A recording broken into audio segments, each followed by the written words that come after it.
Hi, thanks for being here. I wanted to share a brief story with you on this lovely day in the early part of this year. Okay, but check out these. Are they right behind me? Check out this rooster right here, or this hen. Hi, hello. Get the other one. Do you see them? Let me see if you can see. What are they? They're from next door neighbors. Let's see. But yeah, so I wanted to tell you all a story. Hopefully, somehow it's helpful to you. Like this channel, subscribe if you're feeling inspired, mentored, encouraged in some way, helped by this content and information.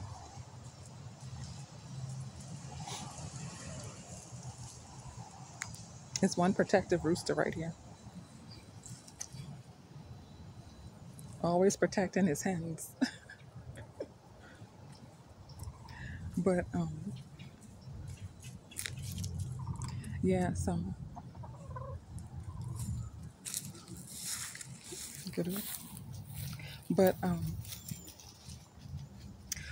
there was this time that I worked for this boss, and it was they're chasing me, and it was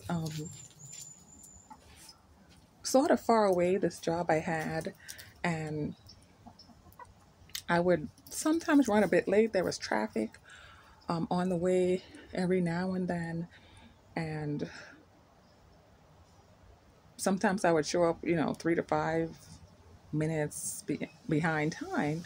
And I know it was kind of annoying, but we had a great relationship, and we got along. So I didn't know what to really do about the situation. Being a mom and everything and running around all the time, getting stuff done, I was like, and it was a really strange time of the day I had to start working. It wasn't like, the regular normal hours you expect. So I had a grand idea. I was like, you know what? One thing I wanted to add. So when I would get to work, the first thing my boss would do when I get into her office is look at her clock. And then she would look at me and look at her clock, and she'd be like, "Oh, it's past, this certain time." But then let it kind of like roll off or brush it off, right? So what actually happened was, I had it like I started. I had a grand idea. I was like, I would turn the clock back a little bit. One day that she happened to be in a meeting sort of late, and I was like, "This is my opportunity." So I did that. And I felt great about it in the moment. I was like, oh, yeah, I pulled that off. So the clock was always set back like 5 minutes, but she never noticed it. And it only was like a month or two, I think, maybe less than a month, 6 weeks. No, I don't even think it was that much. Let's say a month that had gone on a little bit, right?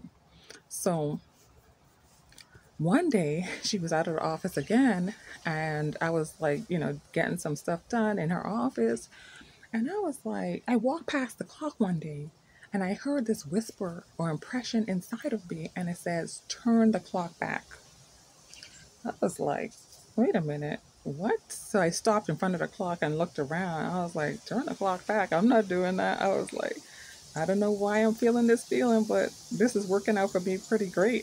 I don't want to turn it back. Like this is a bomb idea.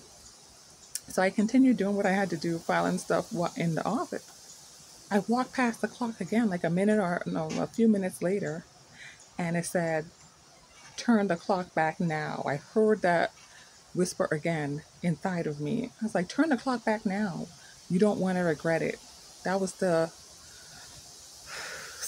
still small voice or whatever you wanted to refer to it as. That's what I was feeling deep down, and it was so clear. I was like, it said, turn the clock back first time. Then after a few minutes, said, turn the clock back now. You don't want to regret it. Now, that second time, that threw me off. That scared me a little bit. I mean, it was painful. It was uncomfortable to turn that back because I know how much it was benefiting me. I was going to benefit. But I ran to that clock so fast, and I turned that clock back. Let me tell you, I went to that clock. I turned it back to the right time because that conviction was so strong. I did not enjoy that feeling. I don't like displeasing God, the Most High. You know, I don't want to interrupt, destroy, hurt our relationship, right, with my Father above.